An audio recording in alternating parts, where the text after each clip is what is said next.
think we've had discussion about this before is men leave the relationship before they actually physically leave. They leave it to women to physically leave the relationship.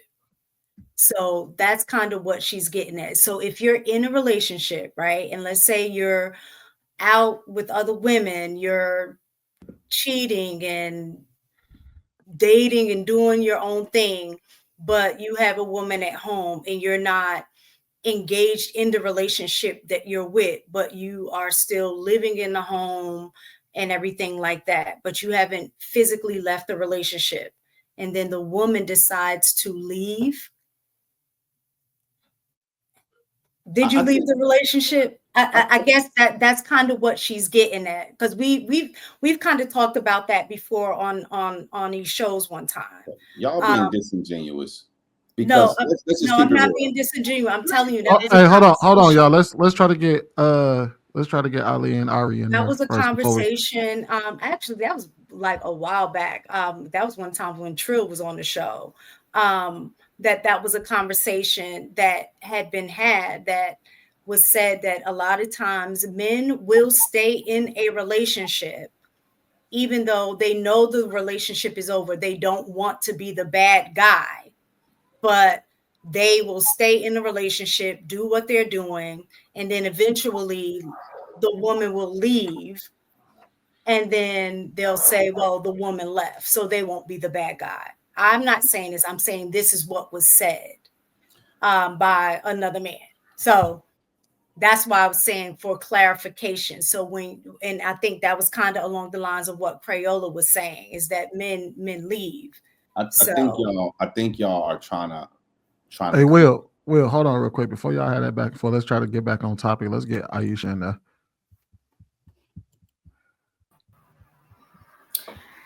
Ooh, I kind of agree with Ali. I think that you should date in your bracket. You know what I mean? Like if you are single, date with no kids, then date someone that's single with no kids. If you are divorced and you have multiple kids, try to find you another divorcee. I just think that you can blur the line. I think Crayola said it. I mean, I was raised by a stepfather. He literally dropped me off in college, right?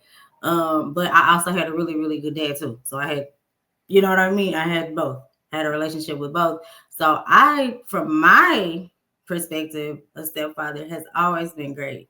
So I get what Crayola is saying, and I agree with Ali that you should just date people that align with you. But from my experience, I've dated people who have kids, like Shan said, and they don't deal with their own dang kids. So if you date a guy and you like, where your kids at? Or dang, I thought you had and they never bring them up. To me, that's the red flag. Because if they don't deal with their own kids, they're not going to deal with mine, right? And so I think that I look at that, but I don't think. I guess I'm not a man, so I'm not. If I get with someone, because I'm always thinking this, right? Even with my ex, he had two girls. Anything can happen to the mama, to anything, to where one day those kids may have to live with you. Because it can always start out, we're like, oh, shit, they live with their dad, they don't live with me. Even with my son, like he lives with of course, the son goes to dad, right? But what if something would have happened and he would have had to come to me? You know what I mean? So at first it's like, oh, she's a single woman with no kids because she's divorced and her son lives with his dad, right? But at any point, anything can happen, and that child is going to be here with me.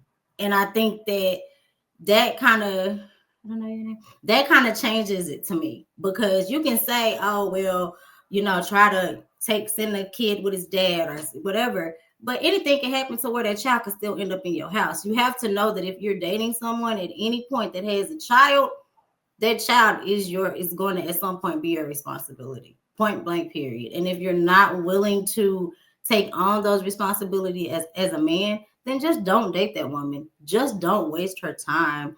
And for women, I think that we have to stop ignoring red flags. Now, if this man don't talk to him, if he say, I can't stand my baby mama, to me, that's a red flag. I ain't gonna even hold you. That's a red flag. Like when guys say things like that, I'm like, red flag. You know what I mean? Because why did you choose her? You chose her and you decided to have kids. right? And I know that y'all like to put that on the woman and be like, oh, well, you didn't get an abortion because you should have. Well, he laid down with her with the implementation that knowing that if he laid with this lady without a condom, he is probably 100% going to get her pregnant.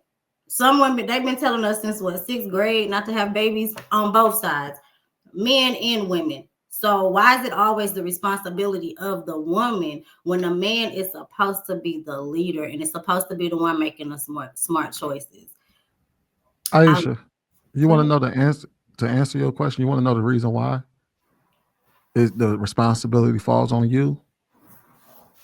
Is because I'm gonna ask you this question: how often do you hear men complaining about being able to date with children?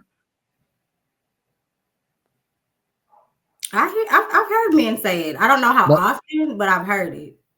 Do you hear women complain more about the difficulties of dating with children, right?